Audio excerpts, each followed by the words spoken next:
Saya punya pendapat begini. Quran itu kan hudal linnas.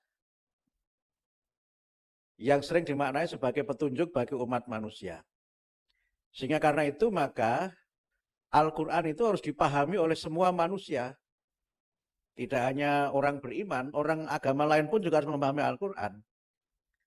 Walaupun yang mendapatkan petunjuk itu adalah orang-orang yang beriman, orang-orang yang bertakwa. Tapi petunjuk Al-Quran itu open. Yang pertama itu. Tapi yang kedua, kalau dia hanya menjadi petunjuk saja, mungkin Quran itu hanya cerita romantisme atau menjadi teks yang menenangkan kita secara spiritual, tapi tidak punya daya gerak untuk kita itu maju. Kira-kira begitu. Sehingga saya cenderung menafsirkan Quran itu tidak hanya guidance for living, tetapi living guidance. Nanti Mas Iza yang ahli bahasa Inggris dijelaskan bedanya itu. Kalau guidance for living itu petunjuk untuk hidup. Jadi ibaratnya begini, kalau kita itu jalan ada rambu-rambu lalu lintas, kita dipandu oleh Google Map misalnya, itu petunjuk untuk hidup. Tetapi kalau guidance for living, itu kita lebih tinggi dari sekedar itu. Oke, pakai Google Map, ada sinyal itu jalan. Tapi begitu tidak ada sinyal, kan tidak terjadi. Kalau nggak ada sinyal, nggak berfungsi semua itu Google Map itu. Orang pakai GPA, General Positioning Satellite, itu kalau ada koneksi satelitnya. Kalau nggak ada, terus apa? Nah, akhirnya GPA itu bukan General Positioning Satellite, tapi gunakan penduduk setempat. Artinya tanya-tanya begitu kan. Nah, Karis sampai Forest tadi itu mencari petunjuk evolusi, nggak ada. Terus apa? Apakah Al-Quran tidak lengkap? Kalau dikatakan di Quran itu tibyana likulli syai'. Kalau ada tibyana likulli syai', kenapa tidak ada teori evolusi dalam Al-Quran? Nah, karena itu saya ingin masuk dari sini, Prof. Kores. Dari Quran sebagai living guidance. Petunjuk yang itu senantiasa hidup. Karena senantiasa hidup, maka nyambung Prof. Kores tadi, cara kita menafsirkan Quran juga harus dinamis. Kalau cara menafsirkannya tidak dinamis, Quran itu tidak hidup. Itu yang pertama. Saya nanti kalau agak liberal-liberal diingatkan ya. Karena ini mungkin bisa jadi dalam sebagainya jangan-jangan saya liberal gitu. Yang kedua, banyak di antara kita yang mencoba melakukan rasionalisasi Al-Quran. Yang menjelaskan Al-Quran berbagai macam pendekatan rasional. Atau misalnya saintifikasi Al-Quran. Beberapa tahun yang lalu kan muncul namanya Harun Yahya itu kan. Yang seakan-akan melakukan pembenaran ayatnya begini, bukti ilmiahnya begini. Dan kalau itu dilakukan, mungkin tidak terbukti yang disebutkan Quran itu. Dan kalau tidak terbukti, berarti kan Quran itu salah. Karena sekarang misalnya soal Nabi Adam itu hidupnya di mana sih, itu kan belum ketemu, belum ada kesepakatan di antara para mufassir itu. Ada yang menyebut Nabi Adam itu dari India, ada yang menyebut dari Afrika, ada yang menyebut di mana gitu. Ada yang menyebut dari Papua juga Pak Koras. Ada yang menyebut Nabi Adam, jangan-jangan Pithecanthropus erectus dari Sragen. Jangan-jangan itu misalnya. Nah pertanyaannya, kalau jejak arkeologis itu tidak ditemukan, apakah kemudian Nabi Adam tidak ada? Itulah kelemahan dari saintifikasi Al-Quran.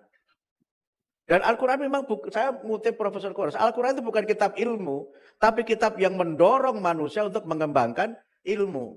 Karena hampir semua buku Pak Kores saya hafal kecuali yang saya belum baca. Tapi mayoritas saya baca buku beliau. Karena itu ketika beliau tadi menyebut Kiai Haji Ahmad Dahlan, Kiai Ahmad Dahlan itu mengenalkan model penafsiran yang saya sebut dengan tafsir transformatif. Nah ini tidak tahu, belum ada saya kira dalam studi ilmu tafsir ini. Jadi bagaimana dari Al-Ma'un itu lahir PKU, itu tidak ada contohnya. Tidak ada di Quran itu perintah mendirikan panti asuhan, itu tidak ada. Yang ada adalah perintah menyantuni anak yatim, memberi makan orang miskin. Tapi bagi Kiai Haji Ahmad Dahlan, wujudnya apa? Sehingga kemudian beliau bawa murid-murid beliau itu ke pasar, dan ditunjukkan, itu ada orang miskin, itu ada orang yang perlu santunan. Itulah yang disebut dengan tafsir transformatif. Gitu. Sehingga ayat itu menjadi hidup. Karena Al-Ma'un melahirkan rumah sakit. Dari Al-Ma'un lahir panti asuhan. Dari Al-Ma'un lahir, dulu apa namanya Mas? Armen Khuis. Wes Khuis itu. Tidak ada perintah Quran untuk itu. Tetapi tanpa kita melakukan transformasi, tafsir Al-Quran itu, maka Quran hanya menjadi bacaan yang menjadi pelipur lara. Syifaun lima fisudur itu saja gitu. Kalau hanya itu, ya berarti Quran hanya menyenangkan kita secara personal, tapi tidak menggerakkan kita untuk maju. Nah, saya menamakannya tafsir transformatif itu. Ada nggak perintah Quran mendirikan sekolah? Ada nggak? Nggak ada kan? Quran yang mengatakan yarfa'illahu alladzina amanu minkum walladzina utul ilma darajat. Kalau saya terjemahkan dengan cara saya, karena tidak ahli tafsir, jadi saya bebas menafsirkan. Kalau ahli kan harus bertanggung jawab, karena saya tidak ahli, jadi saya bebas itu. Saya terjemahkan ayat itu dengan pendekatan sosiologis. Allah itu benar-benar akan memuliakan bangsa-bangsa yang beriman dan berilmu pengetahuan. Karena itu bentuk jamak. Alladzina itu kan bentuk jamak. Jadi karena bentuk jamak, maka tafsir sosiologisnya adalah bangsa-bangsa. Jangan orang-orang. Beda sekali bangsa dengan orang-orang itu. Itu. Apalagi orang-orangan, lebih repot lagi itu orang-orangan itu. Ini menurut saya sudah cara yang berbeda untuk mengangkat dimensi gerakan dari kita menafsirkan ayat. Lalu pertanyaannya, bagaimana bangsa itu bisa berilmu? Bagaimana bangsa itu bisa beriman? Nah, bagaimananya inilah yang kemudian menuntut kita untuk go beyond the text. Akhirnya kemudian dikembangkanlah lembaga-lembaga pendidikan. Zaman Nabi itu ya halaqah ilmiah di masjid-masjid itu.